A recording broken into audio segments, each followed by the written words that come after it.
Jack arriva au commissariat de Crescent Bay, caméra à la main. L'agent à l'accueil le reconnut immédiatement. « Monsieur Callahan », dit-elle en lui faisant signe. « Le détective Morgan a appelé tout à l'heure. Je vais vous conduire à notre laboratoire technique. » Jack fut conduit dans une petite pièce remplie d'ordinateurs et d'équipements spécialisés. Un homme d'une trentaine d'années leva les yeux de son poste de travail. « Vous devez être Jack Callahan », dit-il en lui tendant la main. « Je suis Ethan Parker, analyste technique médico-légal.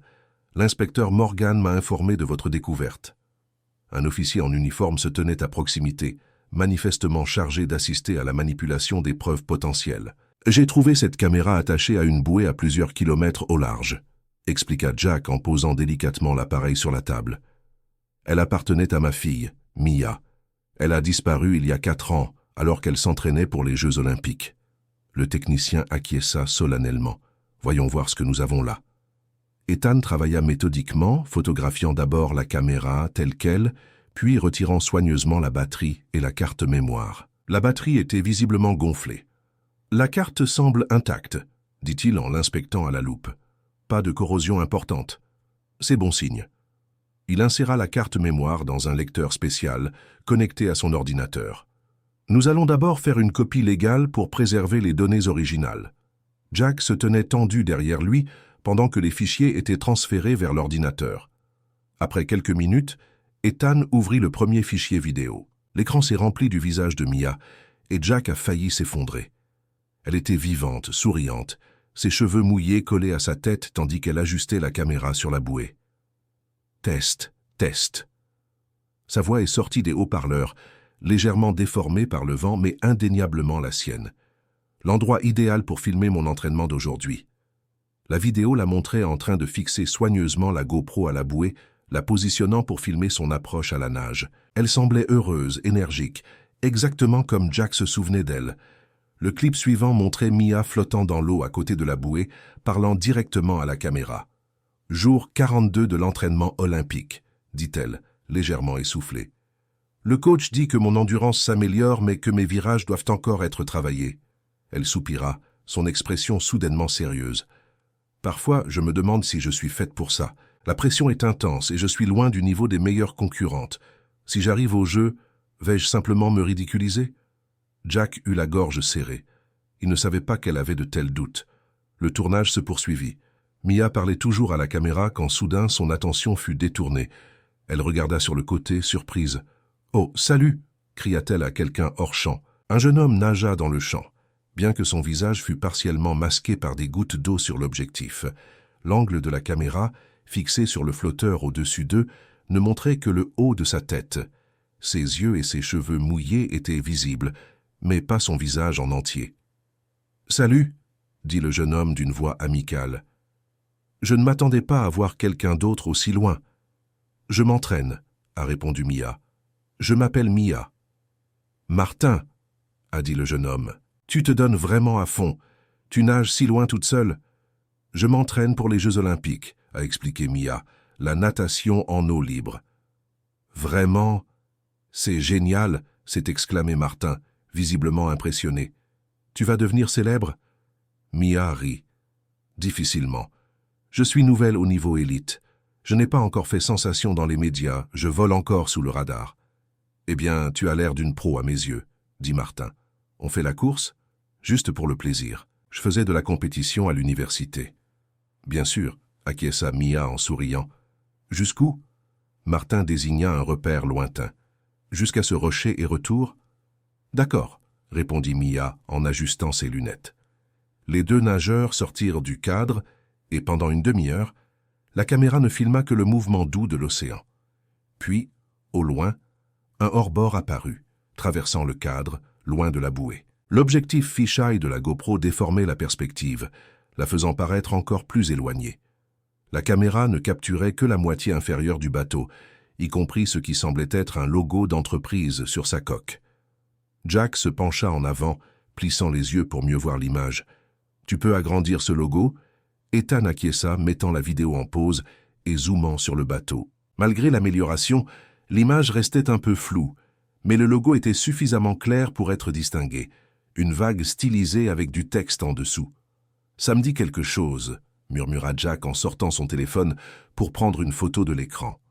Ils continuèrent à regarder, mais Mia ne revint jamais à la bouée. La vidéo montrait des heures d'océan désert jusqu'à ce que la batterie finisse par s'épuiser. « Tu peux revenir au moment où on voit le jeune homme ?» demanda Jack, la voix tendue. Ethan rembobina la vidéo et ils regardèrent à nouveau l'interaction, essayant de glaner des détails supplémentaires sur Martin. Le technicien prit des notes sur son âge approximatif, la couleur de ses cheveux et les traits du visage visibles à l'image. À l'aide d'une recherche d'images inversée, Ethan trouva une correspondance pour le logo du bateau. « C'est Ocean Elite Marine », dit-il. « C'est une entreprise locale qui fournit des bateaux et du matériel pour les sports nautiques. » Jack se souvint soudain avoir vu des bateaux avec ce même logo à la marina plus tôt dans la journée. « Montrons ça à l'inspecteur Morgan et commençons à enquêter sur cette entreprise et sur ce Martin, » assura Ethan. « Nous essaierons également de dresser un portrait robot de l'homme à partir de ce que nous pouvons voir sur la vidéo. » Jack acquiesça, sentant à la fois de l'espoir et de la crainte se mêler en lui. « Merci, tenez-moi au courant. » Il regarda sa montre et se rendit compte qu'il devait partir pour l'événement. « Je dois y aller maintenant, mais je vous contacterai plus tard. » Alors qu'il sortait du commissariat pour se diriger vers sa voiture, l'esprit de Jack bouillonnait de possibilités. Après 4 ans sans rien, il avait enfin quelque chose de tangible, une piste, et il n'allait pas la laisser s'échapper. Le centre sportif était en effervescence lorsque Jack arriva. Des drapeaux olympiques décorèrent les murs de la salle de réception et l'odeur de chlore de la piscine adjacente imprégnait l'air. Des bénévoles vêtus de t-shirts assortis guidaient les invités et une petite scène avait été installée à l'avant de la salle. Une organisatrice aperçut Jack et se précipita vers lui. « Monsieur Callahan, nous commencions à nous inquiéter. Vous prenez la parole dans 15 minutes. » « Désolé d'arriver à la dernière minute, » s'excusa Jack en la suivant derrière la scène. « Pas de problème. Nous comprenons que vous êtes un homme très occupé, » dit-elle en lui faisant signe de s'asseoir. « Nous allons juste retoucher votre apparence avant que vous montiez sur scène. » La préparation fut minime, juste assez pour éviter que les lumières de la scène ne le rendent pâle. Il s'agissait d'un événement communautaire, pas d'une apparition à la télévision. Jack essaya de se concentrer sur le discours qu'il avait préparé des semaines auparavant, mais son esprit revenait sans cesse à la vidéo filmée avec la GoPro. La voix de Mia, si claire et vibrante, et le mystérieux Martin qui était apparu de nulle part. « 5 minutes, Monsieur Callahan, » dit l'organisatrice en lui tendant une bouteille d'eau. Lorsque le moment fut venu, Jack monta sur scène accueilli par des applaudissements polis. Le public était principalement composé d'anciens athlètes, d'entraîneurs et de supporters de la communauté locale de natation. Tout le monde était au courant de la disparition de Mia. Cela avait été une tragédie locale, même si elle n'avait jamais fait la une des journaux nationaux. La version officielle avait été celle d'un tragique accident de noyade lors d'un entraînement en solo. Malheureusement, ce n'était pas rare, même parmi les nageurs expérimentés en eau libre. Jack s'éclaircit la gorge et commença son discours préparé sur la sécurité dans l'eau et l'importance de soutenir les jeunes athlètes. Il parla de résistance et de détermination, des qualités que sa fille incarnait. L'auditoire écouta attentivement, acquiesçant et applaudissant au moment approprié. Après des applaudissements tonitruants, Jack descendit de la scène et se dirigea vers une table où l'attendaient ses vieux amis de l'époque où il nageait. Ils le saluèrent chaleureusement, lui tapotant le dos et lui tirant une chaise.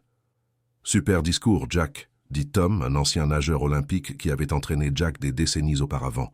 « Tu as toujours eu le don des mots. »« Merci », répondit Jack en acceptant un verre d'eau. Son esprit encore sous le choc des découvertes de la journée, il ne put s'empêcher de partager la nouvelle. « Écoutez, quelque chose d'incroyable s'est produit aujourd'hui. J'ai retrouvé la caméra GoPro de Mia. » Ses amis le regardèrent avec incrédulité. « Après 4 ans ?» demanda Mike, un autre ancien athlète. « Où ça ?»« Attaché à une bouée à des kilomètres de son itinéraire habituel, » expliqua Jack. « Il y avait des images du jour où elle a disparu. » Baissant la voix, il décrivit ce qu'il avait vu au poste de police et montra la photo qu'il avait prise du logo du bateau sur son téléphone. Tom se pencha pour regarder de plus près. « C'est Ocean Elite Marine. C'est l'une des entreprises locales qui sponsorisent nos athlètes locaux dans le programme olympique. Elle n'existait pas à notre époque. Elle n'est devenue importante que depuis environ 7 ans. » « Vraiment ?» Tu sais quelque chose à leur sujet? Demanda Jack. Pas grand-chose, sauf qu'ils ont fait des dons généreux en équipement et en transport aux athlètes aquatiques, répondit Tom. En fait, ajouta-t-il en gesticulant dans la salle, ils ont un stand juste là-bas. Jack se retourna pour regarder dans la direction indiquée par Tom. En effet, un élégant stand d'exposition arborant le logo d'Ocean Elite Marine était adossé au mur du fond, où se tenaient deux hommes vêtus de polo assortis. « Je vais aller leur parler », dit Jack en se levant brusquement. Ses amis échangèrent des regards inquiets, mais ne tentèrent pas de l'en empêcher. Jack s'approcha du stand à pas mesurés, essayant de paraître décontracté malgré son cœur qui battait à tout rompre. Les deux employés levèrent les yeux lorsqu'il s'approcha. L'un était d'âge moyen, avec des tempes grisonnantes, l'autre plus jeune, avec un sourire anxieux. « Bonjour », le salua l'homme plus âgé. « Vous êtes intéressé par notre équipement de sport nautique. En fait, je suis curieux d'en savoir plus sur votre entreprise, » répondit Jack. « J'ai cru comprendre que vous sponsorisez des athlètes olympiques. »« Oui, c'est exact, » répondit le plus jeune avec enthousiasme. « Cela fait partie de notre programme de responsabilité sociale. Nous fournissons des bateaux, du matériel et des moyens de transport à des athlètes prometteurs qui, sans cela, n'auraient pas les moyens de s'entraîner correctement. »« C'est louable, » dit Jack avant d'ajouter prudemment. « Connaissez-vous quelqu'un du nom de Martin qui travaille pour votre entreprise ?» Les deux hommes échangèrent un regard rapide, leur sourire vacillant légèrement. « Martin, » répéta le plus âgé. « Il y a plusieurs employés qui portent ce nom. Avez-vous un nom de famille ?» Jack secoua la tête, puis décida de tenter sa chance. Il sortit son téléphone et montra la capture d'écran du bateau avec leur logo. « J'essaie d'identifier ce bateau en particulier et éventuellement un jeune homme appelé Martin qui aurait pu l'utiliser. » La réaction fut immédiate et sans équivoque. Les deux hommes se raidirent, leur comportement amical laissant place à une nervosité évidente. « Je ne suis pas sûr de ce bateau en particulier, » balbutia le plus jeune. « Nous avons une très grande flotte, vous savez. » Le plus âgé ajouta rapidement. « Si vous avez besoin d'informations sur nos bateaux, vous devriez vous adresser au personnel de la marina. Nous sommes ici uniquement à des fins de marketing. » Jack les remercia et s'éloigna, ses soupçons renforcés par leur réaction. Alors qu'il retournait vers la table de ses amis, il jeta un coup d'œil derrière lui et vit que le plus jeune employé s'était éloigné, marchant nerveusement avec un téléphone collé à l'oreille. L'homme passa la main dans ses cheveux dans un geste agité, puis fit signe à son collègue. En quelques instants, ils commencèrent à emballer leur matériel d'exposition, se préparant clairement à partir. Jack changea de direction, contourna la table de ses amis et se dirigea directement vers la sortie. Quelque chose n'allait pas. Et son instinct, celui-là même qui l'avait maintenu en vie lors de plongées dangereuses, lui criait de suivre ses hommes. Alors qu'il s'approchait de la porte, l'organisatrice de l'événement l'intercepta. « Monsieur Callahan, où allez-vous? Vous devez prononcer le discours de clôture dans 20 minutes. »« Je suis désolé, » dit Jack d'un ton ferme. « Une urgence familiale. Je dois y aller. » Sans attendre de réponse, il franchit les portes et se précipita vers le parking. Il arriva juste à temps pour voir les deux hommes chargés du matériel dans une camionnette portant le logo Ocean Elite Marine. Jack courut vers sa propre voiture, le cœur battant à tout rompre. Ce qu'il faisait était impulsif, peut-être même stupide, mais il ne pouvait se débarrasser du sentiment que ces hommes étaient liés à la disparition de Mia. Lorsque la camionnette de l'entreprise quitta le parking, Jack démarra son moteur, déterminé à les suivre et à découvrir la vérité qu'ils cachaient. Jack garda une distance prudente derrière la camionnette d'Ocean Elite Marine, tandis qu'elle serpentait sur les routes côtières de Crescent Bay. La partie rationnelle de son esprit remettait en question ses actions. Suivre des inconnus sur la base d'une intuition et de sa réaction nerveuse à un nom. Mais le père en lui, celui qui n'avait jamais cessé de chercher Mia, savait que ce n'était pas une coïncidence. « S'il vous plaît, que cela mène quelque part », murmura-t-il, en serrant le volant. Son téléphone sonna, le faisant sursauter. Le nom du détective Morgan clignota sur l'écran. Jack répondit via le système Bluetooth de la voiture. « Monsieur Callahan, j'ai revu les images, » dit Morgan sans préambule. « J'ai constitué une équipe et nous nous rendons à la marina pour enquêter sur Ocean Elite Marine. Notre équipe au commissariat a déjà contacté l'entreprise plus tôt au sujet de l'affaire. »« Je m'en occupe, » répondit Jack, les yeux rivés sur la camionnette devant lui. Je suis 2 de leurs employés. Ils étaient à la soirée caritative. Mais ils sont partis précipitamment quand je leur ai posé des questions sur Martin et leur ai montré la photo du bateau. Vous les suivez? La voix de Morgan se fit plus aiguë. Jack, cela pourrait être dangereux. Êtes-vous sûr que ces hommes représentent une menace? Non, mais ils agissent de manière suspecte. Ils prétendent être simplement des employés du service marketing, mais ils ont eu l'air effrayés lorsque j'ai mentionné Martin. Où vont-ils? Jack fronça les sourcils lorsque la camionnette tourna dans une route secondaire, s'éloignant du port principal. Non, ils partent dans la direction opposée. Ils prennent la route côtière qui longe le promontoire. Partage ta position avec moi, ordonna Morgan. Et Jack, sois prudent. Ne t'approche pas de ces hommes. Appelle-moi immédiatement si quelque chose se passe. Je le ferai, promit Jack avant de raccrocher. Il avait l'intention de partager sa position comme demandé, mais le van accéléra soudainement, obligeant Jack à accélérer pour le suivre. Dans sa précipitation, il oublia la demande de Morgan. La route côtière serpentait autour d'un promontoire rocheux, offrant une vue imprenable sur l'océan d'un côté et des falaises abruptes de l'autre. Après plusieurs kilomètres, la camionnette fit signe et tourna dans une route étroite et non balisée que Jack n'avait jamais remarquée auparavant. Il ralentit, attendant que le van disparaisse dans un virage avant de le suivre. La route descendait vers le littoral et se terminait par ce qui semblait être une marina abandonnée. Contrairement au port principal de Crescent Bay, cette installation était délabrée, avec des quais rouillés et des bâtiments délabrés. Le van s'arrêta près d'une des structures et se gara. Jack arrêta sa voiture bien avant l'entrée de la marina, se garant derrière un groupe de pins côtiers qui lui offrait une couverture. Il n'y avait aucun autre véhicule en vue, ce qui aurait rendu sa propre voiture trop visible s'il s'était approché davantage. Cela ne ressemble pas à une installation active d'Ocean Elite, murmura-t-il pour lui-même en coupant le moteur. Sortant silencieusement de la voiture, Jack s'approcha à pied, restant caché derrière la végétation et le vieux matériel éparpillé autour du périmètre. Il observa les 2 hommes de l'événement décharger quelques caisses de leur fourgon et les transporter vers le quai où ils rejoignirent 3 autres hommes. Au moment où Jack s'approcha pour mieux entendre leur conversation, un grand hors-bord, plus précisément décrit comme un bateau hybride, s'approcha du quai. 3 hommes débarquèrent et saluèrent les autres avec des expressions tendues. « Il faut se dépêcher », dit l'un des nouveaux arrivants, d'une voix suffisamment forte pour que Jack l'entende. « Sécurisez la zone. Le patron attend sur le yacht et il n'est pas content. » Jack se baissa derrière un tas de vieux barils de carburant, tandis que 2 hommes commençaient à patrouiller le périmètre de la marina, trouvant un meilleur endroit pour se cacher sous une bâche déchirée, recouvrant ce qui semblait être de vieilles pièces de bateau. Il resta immobile, tandis qu'un des gardes passait à quelques mètres de lui. De sa cachette, Jack entendit le bruit d'un autre véhicule qui approchait. Des portières s'ouvrirent et se refermèrent, suivies de voix masculines, et son sang se glaça. C'était le bruit caractéristique de femmes qui pleuraient doucement.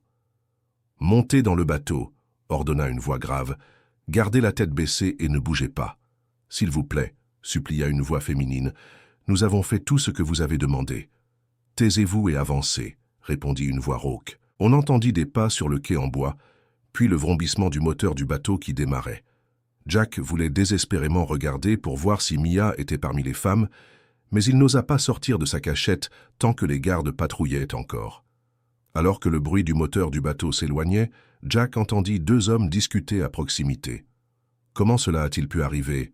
dit l'un d'eux, la voix tendue par l'inquiétude. « Je n'en ai aucune idée », répondit l'autre. Elles étaient en sécurité depuis 4 ans et maintenant la police commence à flairer quelque chose. Peut-être que quelqu'un de l'intérieur a vendu la mèche ou qu'une de ses filles a parlé.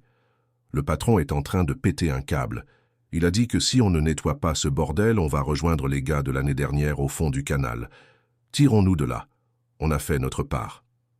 Jack resta parfaitement immobile tandis que les hommes retournaient à leur fourgon et partaient. Ce n'est que lorsque le bruit du moteur eut complètement disparu qu'il émergea prudemment de sa cachette. Debout sur le quai désert, il regarda l'océan où le hors-bord avait disparu. Ses pires craintes se confirmèrent. Mia ne s'était pas noyée dans un accident d'entraînement. Elle avait été enlevée, et d'après ce qu'il venait d'entendre, elle avait pu être retenue captive pendant les 4 années où elle avait disparu. Les mains tremblantes, Jack sortit son téléphone et appela le détective Morgan. « Jack, où êtes-vous » demanda Morgan. « Vous ne m'avez pas donné votre position. »« Je suis dans une marina abandonnée à environ 10 miles au nord de Crescent Bay, » dit Jack d'un ton urgent. « Au-delà du promontoire nord, sur une route non balisée. Je viens d'être témoin de ce que je pense être une opération de trafic d'êtres humains impliquant Ocean Elite Marine. »« Un trafic d'êtres humains » répéta Morgan d'un ton sec. « Oui. Je les ai entendus parler de filles qu'ils gardaient en sécurité depuis 4 ans, exactement depuis que Mia a disparu, et j'ai vu un hors-bord emmener des femmes quelque part en mer. » La voix de Jack se brisa. « Je pense que ma fille est peut-être l'une d'entre elles. Reste où tu es, » ordonna Morgan. « Nous envoyons immédiatement des unités à ta position. »« Non, » dit Jack avec force. « Ne venez pas ici. Il n'y a plus rien à trouver. Nous devons suivre ce bateau. Je retourne à la marina principale. Retrouvez-moi là-bas avec tous les bateaux que vous pouvez trouver. Je connais ces eaux. Je peux vous aider à les retrouver. » Il y eut un bref silence avant que Morgan ne réponde. « D'accord, nous allons coordonner avec la patrouille portuaire et nous vous rejoignons à la marina principale dans 20 minutes. »« Dépêchez-vous, » supplia Jack. « Je pense qu'ils déplacent les filles parce qu'ils savent que nous sommes sur leur piste. C'est peut-être notre seule chance. » Il raccrocha et courut vers sa voiture, l'esprit en ébullition après ce qu'il venait d'apprendre. Après avoir cru pendant 4 ans que Mia s'était noyée, la vérité était bien plus horrible, mais elle offrait aussi une lueur d'espoir. Si elle était toujours captive, elle pouvait encore être en vie. Et si elle était en vie, Jack la retrouverait et la ramènerait à la maison, quoi qu'il en coûte. Les pneus de Jack crissèrent lorsqu'il entra dans le parking de la marina de Crescent Bay. Le détective Morgan était déjà là avec 4 autres agents, ainsi que la patrouille portuaire et des membres des gardes-côtes. Jack Morgan cria en lui faisant signe de les rejoindre près du quai d'urgence.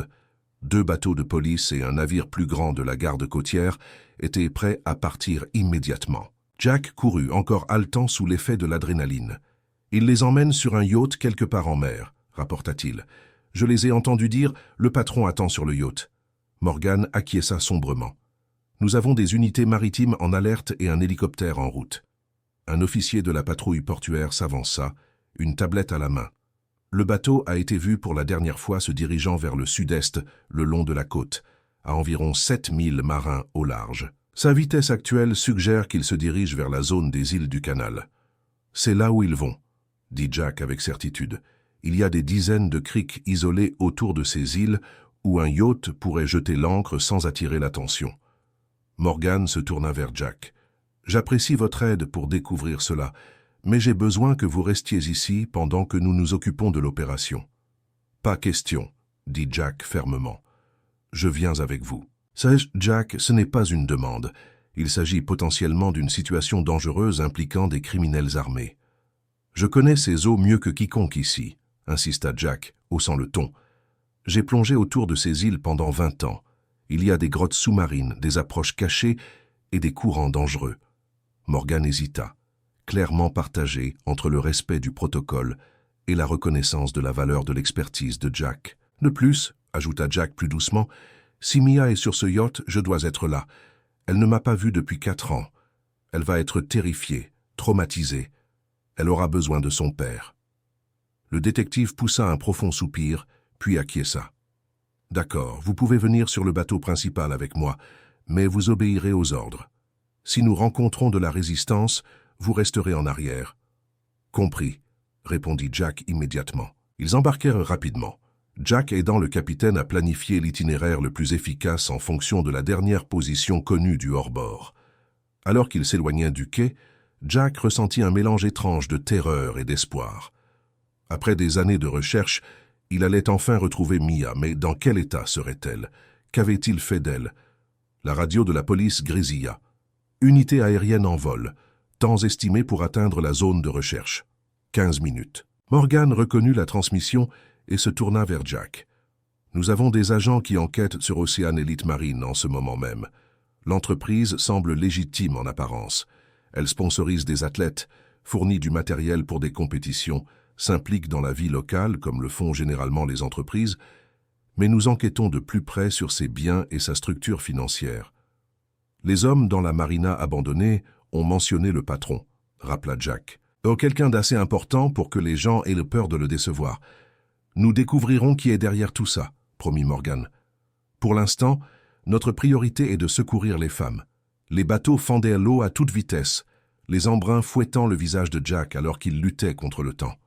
L'hélicoptère apparut au-dessus d'eux, ses rotors grondant tandis qu'ils balayaient l'horizon devant eux pour commencer les recherches. Au bout d'une heure environ, la radio grésilla à nouveau. « Unité aérienne 1. Nous apercevons un bateau de type crossover s'approchant d'un grand yacht à environ 12 milles au sud-est de votre position. Je vous envoie les coordonnées. » Le capitaine du bateau ajusta immédiatement son cap.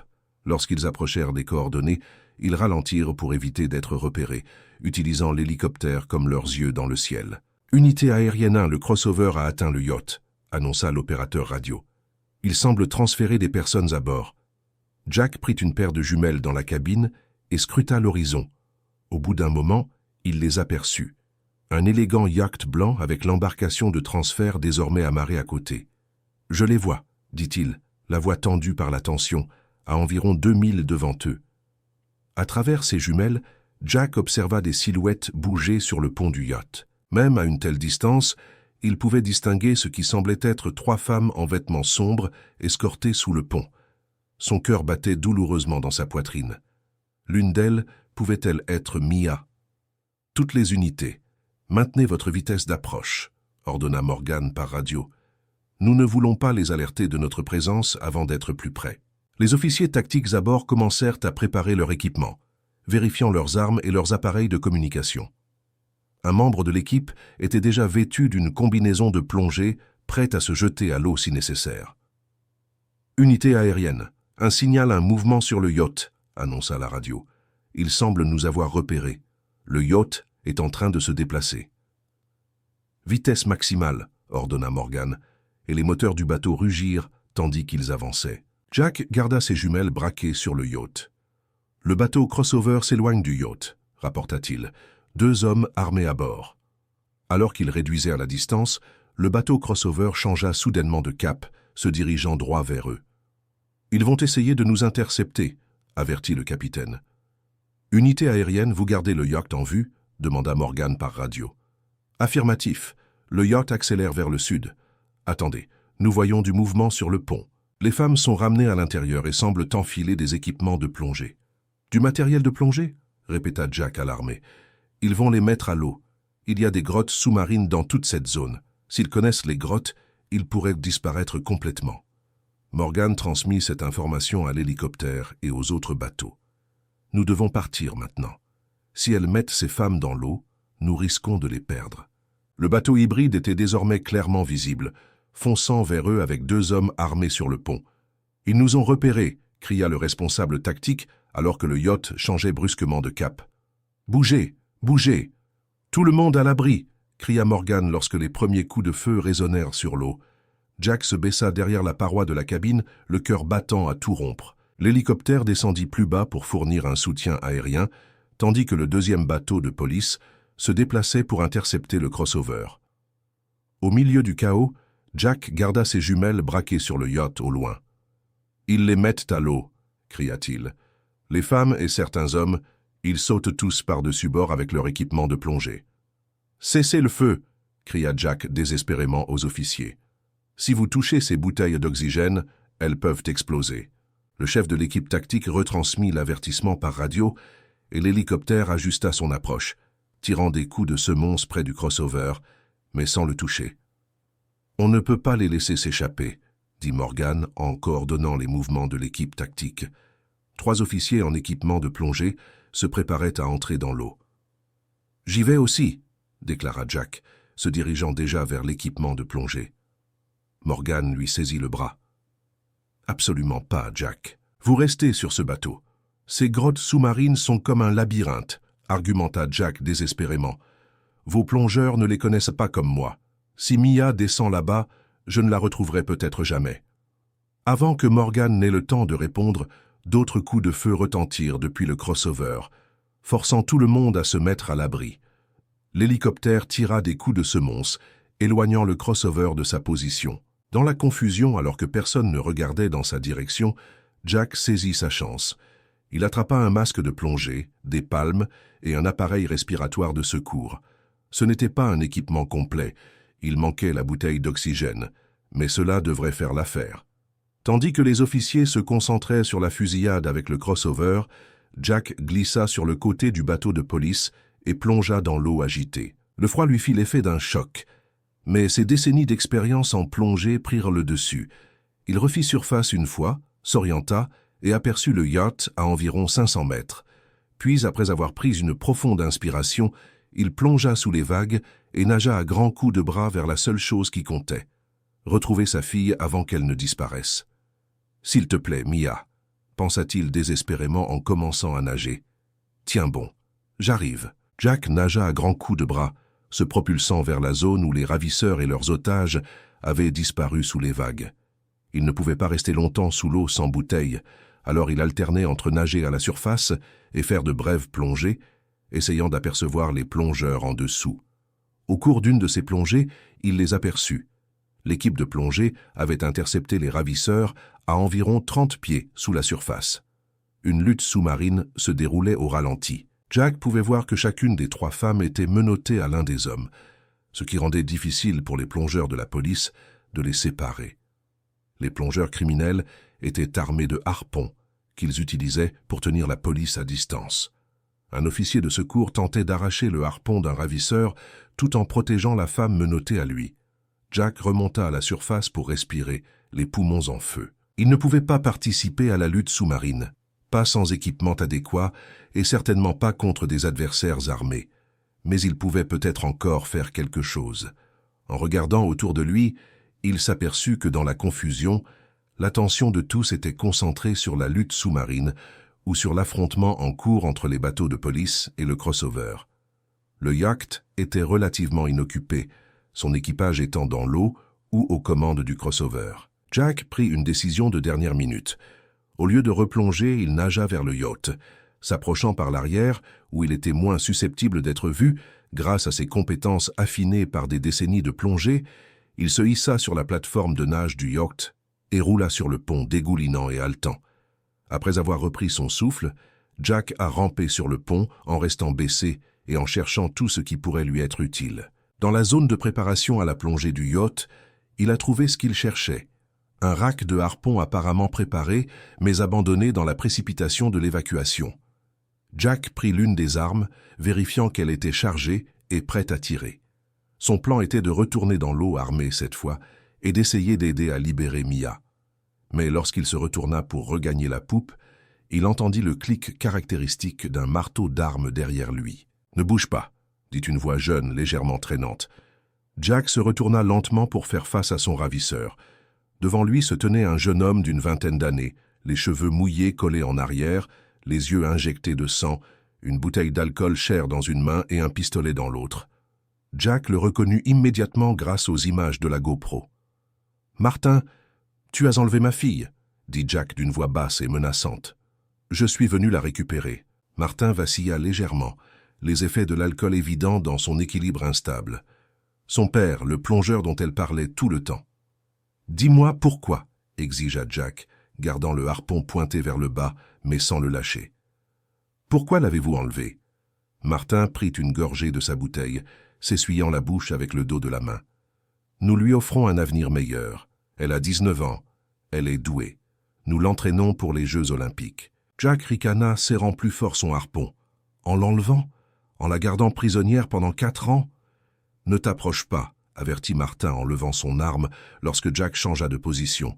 « Je ne leur ai rien fait, tu sais. J'aurais bien voulu, mais ils ne me laissaient même pas les approcher. » Son visage se crispa d'amertume. « Elles étaient pour mon père. » Le sang de Jack se glaça. « Ton père ?» Martin acquiesça, faisant un autre pas instable vers Jack. « Ça en c'est triste, en fait. Je ne faisais qu'aider mon vieux à obtenir ce qu'il voulait. Il adore les jeunes femmes athlétiques. Il a toujours eu un faible pour elles. » Sa voix se réduisit à un murmure complice. Il pouvait la rendre célèbre, cependant, si elle faisait son travail correctement. « Reste où tu es, » avertit Jack en levant légèrement son harpon. « Si tu t'approches, je tire. » Mais Martin semblait ne pas l'entendre, perdu dans sa confession ivre. Il continua d'avancer, l'arme tremblante dans sa main. « Martin !» Une voix tranchante coupa la tension. « Qu'est-ce que tu fais, bon sang ?» Un homme plus âgé apparut sur le pont, vêtu d'une chemise blanche impeccable. Malgré le chaos, il tenait une arme pointée directement sur Jack, son attitude ferme et confiante. La ressemblance entre lui et Martin était indéniable. Les mêmes yeux, la même mâchoire, mais le visage de l'homme plus âgé était durci par des années de cruauté. « Je vais te tirer dessus moi-même !» grogna l'homme, clairement le père de Martin, à l'intention de Jack. « Mon fils inutile n'est pas capable de faire son travail correctement. » Il tourna son regard froid vers Martin. « Avoue, mon garçon, tu as dû parler à la police de ce que nous avons fait. C'est pour ça qu'ils nous surveillent maintenant. » « Je n'ai rien dit à la police au sujet du père de la fille, » protesta Martin, sa voix soudainement enfantine. « Ce n'était pas moi. »« Tais-toi. Bien sûr que c'était toi. Je sais que tu as toujours voulu une de mes filles, » cracha son père. « Qui d'autre aurait pu parler? Tu as toujours été faible. Tu as toujours eu des doutes. » Pendant qu'ils se disputaient, Jack ajusta lentement sa prise sur le harpon, se préparant à tirer. « Je n'ai rien dit, » insista Martin, le visage rouge d'alcool et d'émotion. « Je le jure. »« Peu importe maintenant, » dit l'homme avec mépris, reportant toute son attention sur Jack. « C'est toi le père plongeur, n'est-ce pas? Tu as cherché ta petite fille pendant tout ce temps. Eh bien, ta quête s'arrête ici. » L'homme leva son arme, visant directement la tête de Jack. « J'ai trop construit pour laisser quelqu'un comme toi tout détruire. » À ce moment précis, 2 coups de feu retentirent simultanément.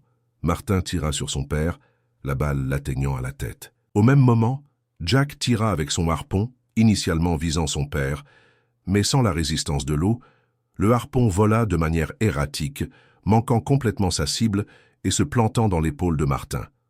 La force chaotique et imprévisible du tir le fit vaciller. Le vieil homme s'effondra sur le pont, le sang s'accumulant sous lui. Martin resta figé, l'arme toujours fermement serrée dans sa main tremblante, le corps raide sous le choc. La douleur irradiait à travers son épaule, là où le harpon s'était enfoncé. Mais il ne bougea pas, ne trembla même pas. Ses yeux écarquillés et vides fixaient le corps sans vie de son père, comme s'il ne comprenait pas ce qui venait de se passer. Sa respiration était haletante, chaque inspiration ponctuée d'une douleur aiguë. Après ce qui lui sembla une éternité, il porta la bouteille à ses lèvres, le liquide brûlant dans sa gorge. « Je te déteste, Grant », murmura-t-il, les mots à peine audibles, teintés d'un mélange de tristesse et de rage latente. Le choc fut brisé par une douleur aiguë dans la jambe de Jack. Baissant les yeux, il réalisa que Grant avait réussi à tirer également. Du sang imprégnait son pantalon à l'endroit où la balle l'avait touché à la cuisse. Malgré la douleur lancinante, Jack profita de la confusion pour boiter jusqu'au bord du yacht et replonger dans l'eau. Saignant et agonisant, il nagea vers l'endroit où le combat sous-marin se poursuivait, déterminé à atteindre Mia avant que ses forces ne l'abandonnent. L'eau froide engourdit momentanément la douleur dans sa jambe, mais chaque coup de pied envoyait une nouvelle vague de douleur à travers son corps. Du sang traînait derrière lui, alors qu'il nageait vers l'avant du yacht où il avait vu Mia pour la dernière fois. Sous l'eau, Jack pouvait voir le combat se poursuivre. Les plongeurs de la police avaient engagé les ravisseurs restants, s'efforçant de libérer les femmes encore menottées à leurs ravisseurs. À travers l'eau agitée et les courants de bulles, Jack aperçut Mia, toujours en train de lutter contre l'homme qui la retenait. Avec le reste de ses forces, Jack nagea vers eux. Le ravisseur le vit approcher et leva son propre harpon. Jack n'avait plus d'armes, rien d'autre que sa détermination à sauver sa fille. Lorsque le ravisseur visa, Jack aperçut l'un des plongeurs de la police qui s'approchait par derrière. Dans une coordination parfaite, l'officier attrapa le bras du ravisseur juste au moment où il tirait, faisant manquer Jack de quelques centimètres. Jack a rejoint Mia et le ravisseur qui se battaient. Malgré son état de faiblesse, il a réussi à attraper le détendeur de plongée de l'homme et à le lui arracher de la bouche, comme il l'avait fait dans la grotte. La perte soudaine d'air a fait paniquer le ravisseur, qui a relâché son emprise sur Mia. Ensemble, Jack et le plongeur de la police maîtrisèrent le ravisseur. L'officier coupa rapidement les menottes qui retenaient Mia à son ravisseur, la libérant enfin après 4 longues années. La vision de Jack commença à s'assombrir sur les bords, alors que la perte de sang et l'épuisement faisaient sentir leurs effets. La dernière chose qu'il vit avant de perdre connaissance fut le visage de Mia, ses yeux écarquillés de reconnaissance et d'incrédulité, alors qu'elle se tendait vers lui à travers l'eau. Jack se réveilla au son rythmique des appareils médicaux et au doux balancement d'un bateau. Clignant des yeux dans la lumière vive, il réalisa qu'il était allongé sur une civière dans ce qui semblait être un bateau des gardes-côtes. Un ambulancier appuyait sur sa blessure à la jambe, tandis qu'un autre surveillait ses signes vitaux. « Il est conscient », annonça l'ambulancier. « Monsieur Callahan, essayez de ne pas bouger. Vous avez perdu beaucoup de sang. » Jack tenta de s'asseoir malgré l'avertissement. « Mia, murmura-t-il. Où est ma fille ?»« Papa, je suis là. » répondit une voix qu'il avait tant attendu d'entendre pendant 4 ans. Mia apparut à ses côtés, toujours vêtue de sa combinaison de plongée, mais avec une couverture drapée sur les épaules. Son visage était plus maigre que dans ses souvenirs. Ses yeux portaient des cernes qui n'étaient pas là auparavant. Mais elle était en vie, elle était réelle. « Mia, murmura-t-il en lui prenant la main, tu es en sécurité maintenant. » Elle prit sa main, des larmes coulant sur son visage. « Tu m'as trouvé. Après tout ce temps, tu m'as vraiment trouvé. » Jack tenta de répondre, mais une vague de douleur lui coupa la parole. Le secouriste intervint, repoussant doucement Mia. « Il a besoin de soins médicaux immédiats. Cette balle doit être retirée. » Un autre ambulancier s'approcha, s'adressant à Mia et à 2 autres jeunes femmes accroupies à proximité. « Nous devons également examiner vos blessures. Vous avez vécu une expérience traumatisante. » L'une des femmes, blonde et visiblement tremblante, prit la parole. « Ils sont partis? Les hommes qui nous retenaient ?» Un policier qui se tenait à proximité acquiesça. « Nous avons neutralisé la menace. 2 des ravisseurs du crossover ont été tués dans la fusillade. Nous avons arrêté le capitaine du yacht et 3 autres personnes, dont son fils Martin. » Le soulagement sur les visages des femmes était palpable. La 3e femme, brune et émaciée, se mit à sangloter. Le détective Morgan apparut, l'expression mêlée de satisfaction et d'inquiétude, et s'approcha de la civière de Jack. « Vous êtes têtu comme une mule, Callahan. C'était la chose la plus courageuse ou la plus stupide que j'ai jamais vue. » Jack parvint à esquisser un faible sourire. « Vous les avez tous arrêtés? Nous pensons que oui. L'opération semble avoir été dirigée par Grant Whitmore, l'homme tué sur le yacht. Il est propriétaire d'Ocean Elite Marine, entre autres entreprises. L'enquête préliminaire suggère qu'il s'en prend aux athlètes féminines depuis des années, utilisant son fils pour l'aider à les identifier et à les enlever. Il leur promettait de les rendre célèbres, dit Jack d'un ton sombre. Morgan acquiesça. En échange de leur soumission, nous avons déjà trouvé des preuves le reliant à plusieurs sponsors sportifs au fil des ans. Le FBI s'en occupe maintenant. Cela pourrait être beaucoup plus important que nous le pensions au départ. Le détective se tourna vers Mia. « Mademoiselle Callahan, je sais que c'est difficile, mais pouvez-vous nous raconter brièvement ce qui vous est arrivé ? Une déclaration plus détaillée pourra attendre que vous ayez reçu des soins médicaux. » Mia regarda son père, puisant de la force dans sa présence. « Tout a commencé ce jour-là, sur le bouet, » commença-t-elle d'une voix plus ferme que Jack ne s'y attendait. « Je m'entraînais comme d'habitude quand Martin m'a approché dans l'eau. Il semblait amical, juste un autre nageur.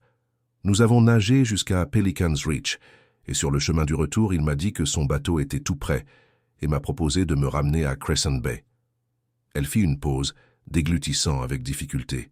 « J'étais fatigué de nager et j'ai pensé que ce serait bien de me reposer sur le bateau. J'ai complètement oublié ma caméra GoPro sur le bouet.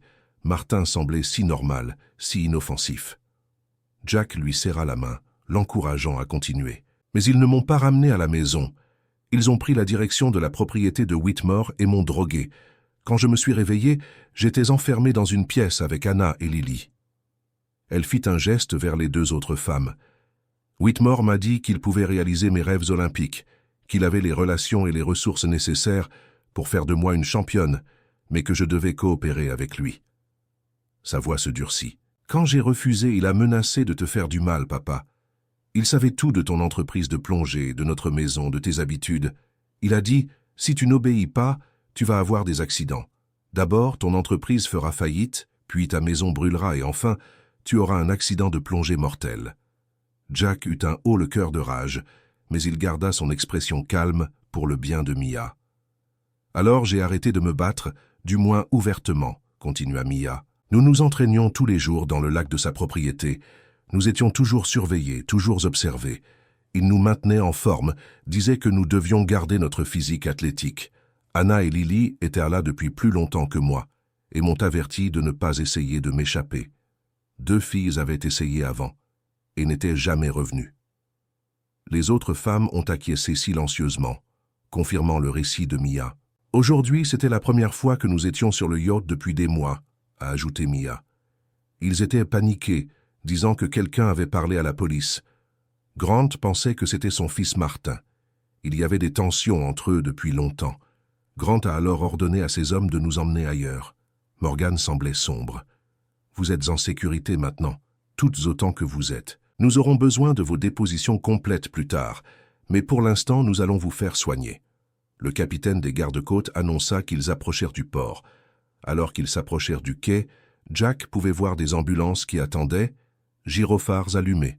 « Les ambulanciers vont vous emmener directement à l'hôpital », dit Morgan à Jack. « J'aurai également besoin de votre déclaration une fois que les médecins vous auront autorisé à sortir. » Jack acquiesça faiblement, la douleur dans sa jambe s'intensifiant à mesure que l'adrénaline du sauvetage disparaissait. « Son fils, Martin, dit-il à Morgan, m'a tout raconté sur le yacht. Il a avoué ce qu'il faisait. »« Nous l'avons en garde à vue, » le rassura Morgan. « Entre votre témoignage et les preuves que nous sommes en train de rassembler, ils ne reverront jamais la lumière du jour. » Lorsque le bateau accosta, des équipes médicales se précipitèrent à bord. Jack fut rapidement transféré sur une civière, tandis que d'autres ambulanciers s'occupèrent de Mia et des autres femmes. Mia s'agrippa à la main de Jack lorsqu'ils furent séparés pour être transportés. « Papa, j'aurais dû être plus courageuse. J'aurais dû trouver un moyen de m'échapper. » Malgré sa douleur, Jack parvint à sourire à sa fille. « Tu as survécu, c'est tout ce qui compte. Et heureusement que tu as oublié cette caméra sur la bouée. » Les larmes ont rempli les yeux de Mia tandis qu'elle acquiesçait, comprenant l'incroyable coïncidence qui avait conduit à son sauvetage. « Je t'aime, papa. Je n'ai jamais cessé de te chercher, pas même un seul jour. » Les ambulanciers les ont séparés avec gentillesse, expliquant que Jack devait être opéré immédiatement. Mia l'a lâché à contre-cœur, le regardant être transporté vers une ambulance. « Nous allons prendre soin de votre père, » lui assura un ambulancier, « et les agents vous conduiront à l'hôpital après votre examen préliminaire. Vous le verrez bientôt. » Lorsque les portes de l'ambulance se refermèrent, Jack aperçut Mia debout sur le quai, entourée de policiers et de personnel médical. Malgré tout ce qu'elle avait enduré, elle se tenait droite, les épaules droites et fières, comme une nageuse. Dans l'ambulance qui filait vers l'hôpital, Jack repensa aux événements de la journée. Ce matin-là, il prononçait un discours lors d'un événement caritatif, poursuivant sa routine, consistant à exister sans vivre, à chercher sans espoir. À présent, contre toute attente, il avait retrouvé sa fille et l'avait ramenée à la maison. Le chemin à parcourir ne serait pas facile. Mia et les autres femmes porteraient les cicatrices de leur captivité pendant des années. Il y aurait des déclarations à faire, des procès à supporter et un long processus de guérison pour toutes. Mais pour la première fois en 4 ans, Jack se sentait vraiment vivant. Sa fille était en sécurité. Elle était libre, et il ne la perdrait plus jamais de vue. Alors que les analgésiques faisaient effet et que la conscience commençait à l'abandonner, la dernière pensée de Jack fut une prière de gratitude pour la détermination acharnée qui l'avait poussé à continuer ses recherches, pour la découverte miraculeuse de la caméra GoPro et pour la seconde chance que Mia et lui avaient reçue. Contre toute attente, ils s'étaient retrouvés. Et quels que soient les défis qui les attendaient, ils les affronteraient ensemble.